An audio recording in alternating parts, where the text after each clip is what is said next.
నీ లైఫ్లో ఇది ఎప్పుడు గుర్తుపెట్టుకో, దేవుణ్ణి ఉపయోగించుకోబాక.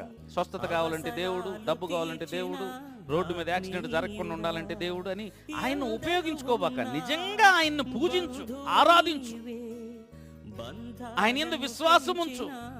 నిజంగా ఆరాధించి విశ్వాసం ఉంచితే, యథార్థమైన భక్తి కలిగి ఉంటే, అసలు నువ్వు అడగాల్సిన దానికంటే అడగక ముందే నీ అక్కర్లు ఆయనకి తెలుసు. నీ అక్కర్లు సిద్ధపరిచి ఉంచాడు, నువ్వు అడగగానే ఇచ్చేస్తాడు. ఇకంతే. దాని కొరకు గోజాడటం, కింద పట్టడం, దొల్లాడటం ఏం పని లేదు.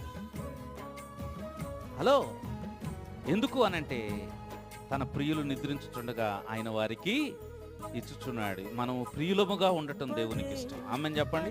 అంటే దేవుని దేవునిగా గుర్తించటం, దేవుని దేవునిగా ఆరాధించటం, దేవునికి ఇవ్వవలసినటువంటి ప్రథమ స్థానాన్ని మన జీవితంలో దేవునికి ఇవ్వటం, భక్తిగా ఉండటం, ఆయనకు ప్రార్థన కలిగి ఉండటం, ఆయన యందు